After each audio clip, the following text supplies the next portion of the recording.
got to be honest with you. I can't wait. Now, I forgot about this. You moved from San Francisco to Austin. You're one of those people. But I know why you did. You did it so that you could be in Austin for when we actually get running remote in person and we don't have to deal with all this technical stuff, right? That's why you're there, is you're that excited for the conference.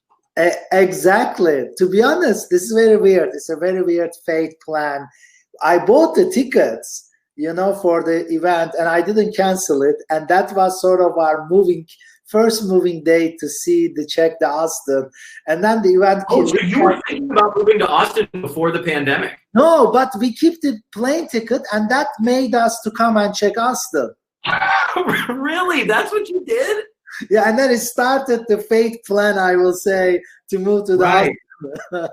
Right. Wow. Well, I'm excited for this talk. I'm always excited when we get a chance to chat. And there's like obviously we need to thank remote.com for being a gold sponsor. For so many remote companies, this is an ideal solution, but also for so many contractors, right? If you're a contractor and you're not being paid in the compliant way, be proactive. Go to your company and say, hey, use remoteteam.com. It's super easy, super compliant. I mean, I love the quote that we have on one of the read scripts, which I don't like to read those things, but it says, I love dealing with payroll and compliance, said no remote founder ever. And it's true. And you really live and breathe payroll and compliance because it's giving people globally the opportunity to work. Anyway, there's my speech. I'm excited about what you guys do, and I'm excited about what you're going to talk us through today. Yeah, Danny, thank you so much, man. I love your energy. Thank you so much. Everything. You too. Yeah, we pride ourselves to be really the experts and the nerds and live, breathe, and live with all this compliance stuff. It's always open in my screen every time. So first of all, I'm insanely excited to be part of running remote. I really think these group of people are the frontiers of the future. I always feel that we are like the gold seekers in California, like find the first gold, and we in the future of work, we are the people, we are sort of the future. So, and as being said, when you look at the remote companies, it seems easy, but in reality, companies are really getting complex and hybrid. So hybrid means like I will give you sort of a perfect company that we have in our platform, and we have a lot of them. So the first type of companies, they have a US entity, they have a Hong Kong entity, they have another entity, they have 20, 30 contractors all over the world. They have people who want to be employed, so they have a PEO. And then they have outsourced companies that they work through and get engineers from there. And then they also have local entities that run the payroll as well. So we actually said, let's build a system that actually works as a platform, a real platform to support all of these things and really do the best in their category. So we said operating a remote first team or a hybrid team is really hard. It's the compliance, the contractors, contractor payments, and this payment is sometimes can get really difficult for people, and there can be a lot of fees. So we try to decrease every fee in the system. The taxes, the time tracking is very important, like Time Doctor is here. Like a lot of companies also have full-time employees, independent contractors, and hourly people as well. So that gets more complicated. And then the contractor onboarding, contractor termination, and local compliance. And we pride ourselves in the local compliance because we checked all of our competitors in the market, and we have multiple legal experts and lawyers in our company that we partner with 50 lawyers. When we say partner, we just didn't put the logos on the website like others. We go talk with them, work with them, build contracts, custom contracts for nearly 50 plus countries. So when it comes to the contractor, we nail it down. The contractor is getting the fastest and the most money for their buck. So we really decrease the transfer cost less than TransferWise. And then we have a great compliance on top of it and a great experience for them. So the second piece of this puzzle is the employees, US employees. Some companies have employees all over the country, and they have US employees as well, and they have remote employees. So then you have the PEOs, the benefit, the perks, the payroll, local entities. And then the third piece, I call it the having all the remote tools that you need and your HR information system. So we are sort of the only solution out there who actually gives this. So we call it the fintech stack, which is we have also embedded banking, the banks, the wallet, the cards, the contractor payments, the global employment, paying to the PEOs, paying to the companies. Then the second piece is the remote HR information system, which is the time off management. We have every holiday in the world. It's pretty cool. Religious holidays and local holidays and government holidays as well. So when you have a person, I will show you a screenshot. So you see everyone's holiday, everyone's time off. So you can build different time off policies through our platform. And we're going to suggest you what other remote companies are doing. And then the last amazing piece is the App Store for remote tools. So you can instantly get now 60 tools from our platform with discounts rate, because when you are a Silicon Valley company, in Silicon Valley, when you join an accelerator or get investment from VCs, they all have perks and discounts, which is normally not accessible for any other company outside of Silicon Valley that much. So we said, okay, let's get the best perks, best discounts for companies, and then we actually put now 60 of them, and now going to 250, and then hopefully 1,000 remote tools. So if you have any kind of remote tool, please let me know.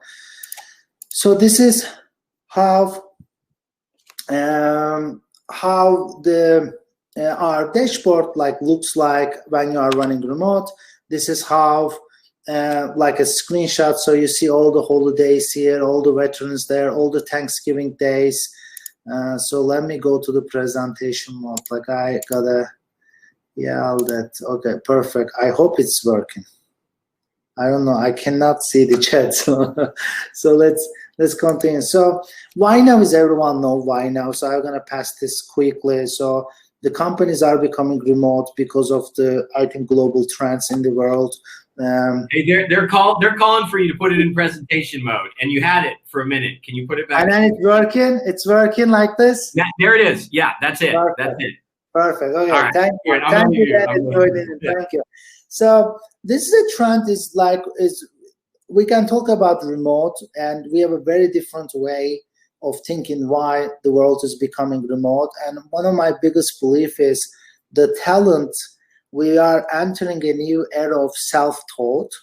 So people are becoming and learning by themselves without going to any college, and the talent is started to get from everywhere, because you don't need to go to a Silicon Valley school anymore. You can just learn, become a great software developer, great marketer all over the world. I think that is the reason of the trend. And then we have massive improvements in the internet speed, 5G, hopefully better cameras on our MacBooks, Slack, Zoom. That is actually making really the remote work possible. And we start to see very successful companies becoming remote first, and tech is always playbook driven. So when we see successful companies, we tend to copy them and build a better versions of them. So we know the market potential. I will pass this one, and I will move to the international expansion. So we start to give people a template of how they should look at. So when you are hiring, every company is different. So we always say, get an expert on the legal and get a tax expert. So we have it both full-time in our company. So what is your current international market presence? Are you considering expanding into new markets, new countries? Do you have an international employee footprint?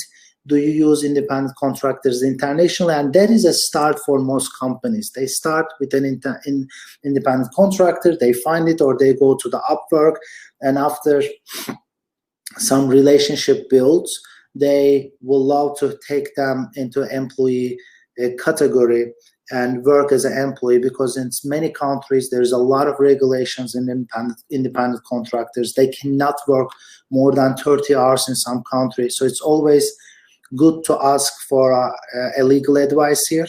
And we actually summarize and make it a digestible, like bullet format for nearly every country. So the other thing is, what is your hiring options? So these are the options that most people have, and we have hundreds of thousands of companies. So independent contractors, you can have a foreign subsidiary or local entity, you can have a PEO, or you can work through, that person can work through another company, like an outsourced software agencies, and then they actually pay the taxes on these people. It's like a PEO actually. And we call it, when you look at these options, always look at it in three-way: cost, complexity, and compliance. And based on what you can afford, how deep you want to go, and how compliant you want to be is mostly your selection. And this is very important. Like, a lot of people don't talk about this, but when you're working internationally, I always believe there's a culture element. So before, like if you are a new company or a big company, when you're hiring from a different country, it's a cultural difference. So you have to be a company that is accepting every culture, accepting every kind of people, accepting every kind of human beings all around the world. So, but for the first-time founders, or for a lot of new people, like working from a different country, working with a different culture is sometimes very, very, very interesting and different, and something that they didn't do before. So, and then what I see in a lot of companies, so we had this experience in remoteteam.com. We had someone from Ghana, and it was our first hire from Ghana. And I didn't even know where was the Ghana on the map. I checked it, oh, cool. So now we started work with Saibu. He was a head of content in our company. And now we like the culture, we like him. And I believe, oh my God, there's a great potential there. So we actually have more people. We hired 5 more people from there. And then that local person in that country always help, right? So also think that, are you going to have more future hires in that country? Or you're going to have instant hires? You have to hire someone very quickly. So the IP is important. We have a lot of Stanford StarX companies that do in healthcare, health tech, which IP is like very, very crucial. They have a lot of patents. So, but we have another company which is fully open source, then there's no IP actually. And then the retention is very important. So we tend to see that if someone is an independent contractor for a very long time, they have all the structures in place, they have their own accountant, they have their legal, they have their CPA, so they pay all the taxes, they are fully compliant, then is actually, they can stay. But some people who is working for the first time, or they are just working for a Silicon Valley company, working for a tech company anywhere in the world, the retention start to get important. And we feel that when they are more under a PEO, they tend to stay longer. And we always say, like, choose the best strategy on your unique needs, which is finance, because PEOs are not cheap. We try to make it as cheap as possible. Legal compliance, tax compliance, and speed and flexibility. For PEO, it takes time, right? You have to have the legal contract, you have to have the local contract, they have to enter the government, legal, local, the payroll systems. There is some time that, but if you are an independent contractor, want to start with that relationship with that, you just can send the compliant independent agreement document, and then you can go for it. But taxes, and also we're gonna go with that.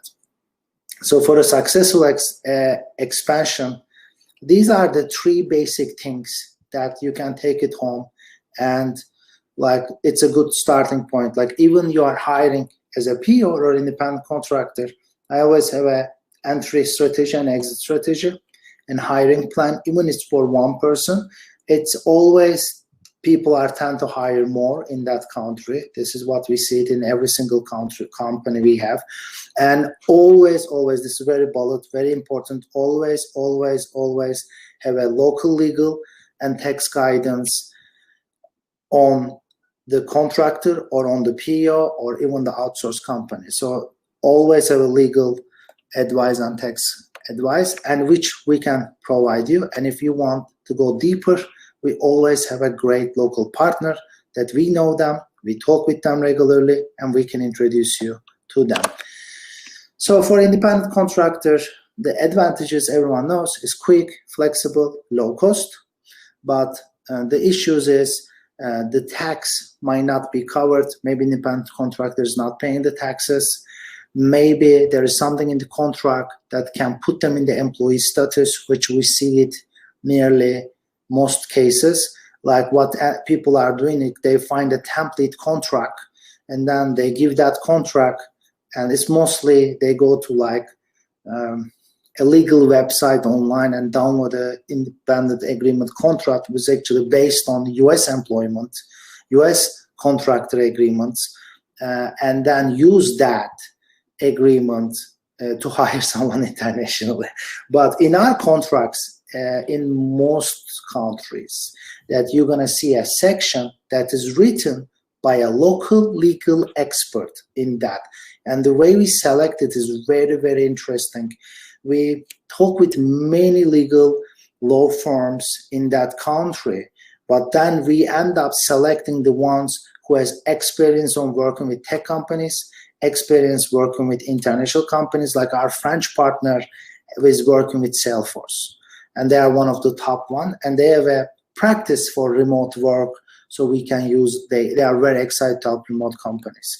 And we had something special for French. We have something special for people in Germany. We have something special for people in Mexico, Brazil. So that is really important, because you have to have something there saying that this person is not an employee of you, is an independent contractor. In some countries, there is a lot of details. Like one example is if someone is working more than 30 hours, you can put them in the employee status. And in some countries, if you give them the work that an employee should do, then it put them in different categories as well. So you have to ask these things. And I always put it in the bottom. We have head of legal. We have a CPA that can help you on these. And the other thing is really important is when you are working with independent contractors, the IP protection is not clearly defined. And really, there is no IP protection. It's mostly a trust-based relationship. We can do our best, but in the employee contracts, because it's in the local country, built by a local company, which is a PO, the IP protection is there, and it's actually mostly covered by that local country's legality and the jurisdiction and the laws. But in the contractor, it's not. And this other one, some people do, but you have to be very clear in your mind when you want to do a subsidiary. And when I talk with people, if you have a company of hundreds, and if you start to hire a lot of people from one country, you can consider it. But at the end of the day, I always hear that we did a local subsidiary, and it actually take more time, and it create a pain.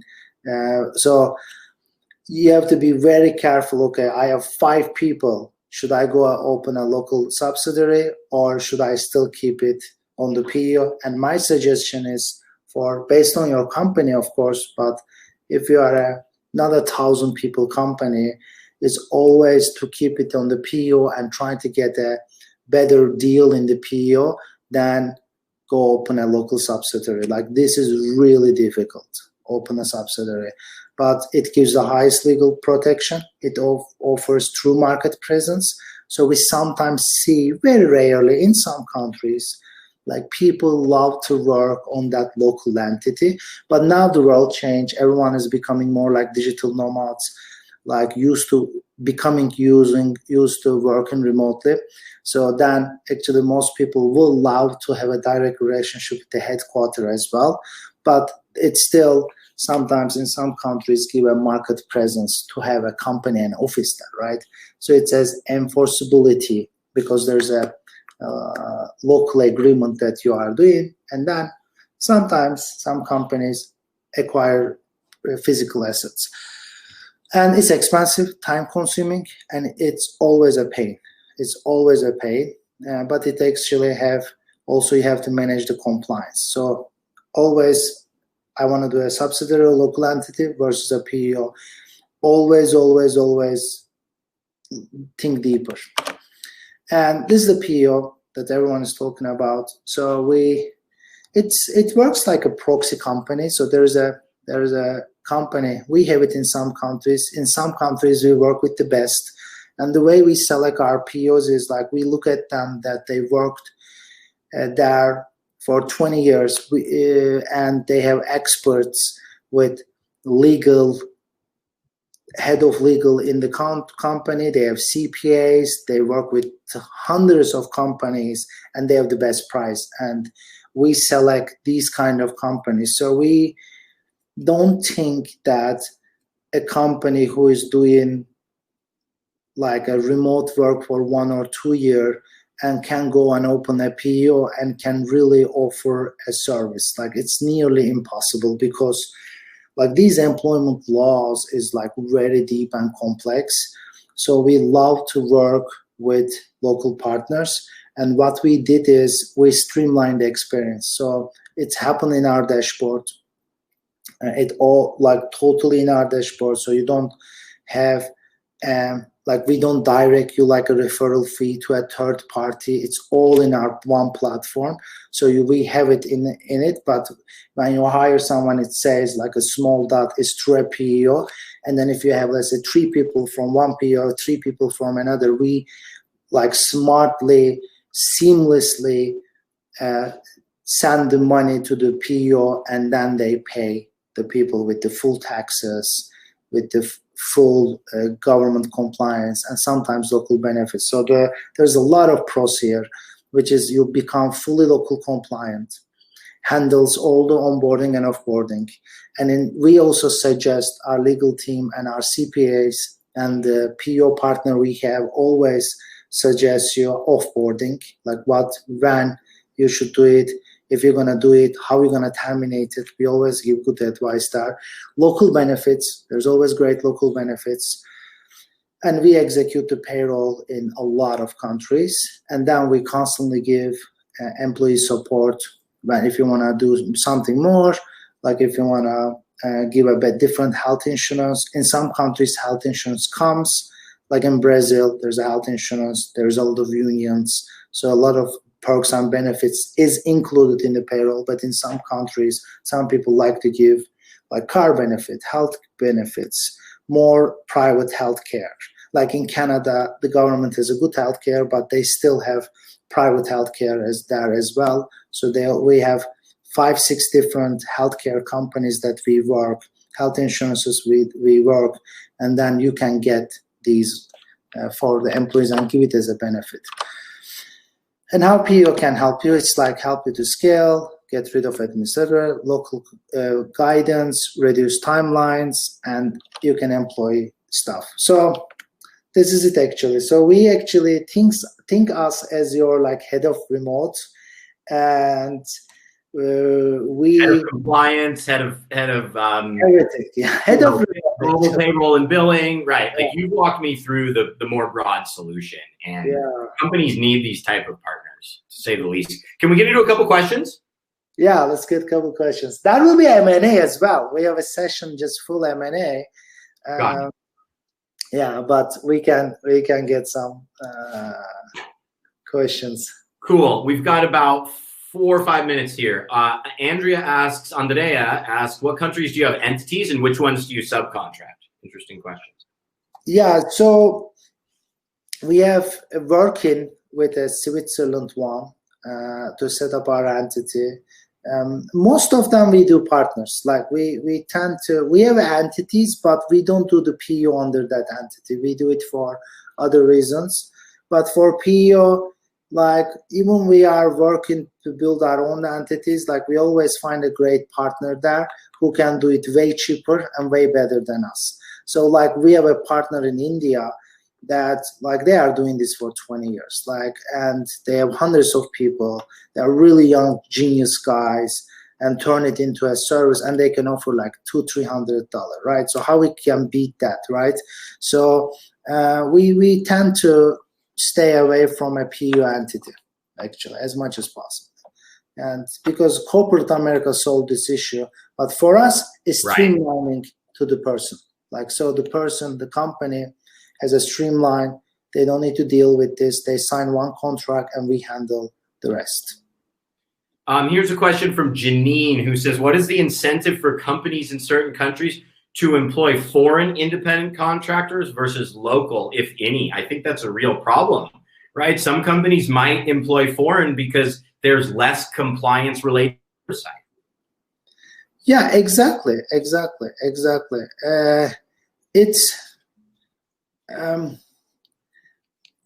Yeah, exactly. Yeah, some people like to hire foreign, but if you are hiring a US person, it's a different game. If you are hiring someone German, it's sort of a different. If you are a German company hiring someone German, then there's this taxes and legal. But if you are an American company hiring someone German, then the American company actually, no worries. The German person needs to do the local compliance and the taxes. In American company, you just you have W-8 form, and W-8 form actually makes you compliant. So we can help. These are more deep question on what kind of person she's hiring, she's looking to work with.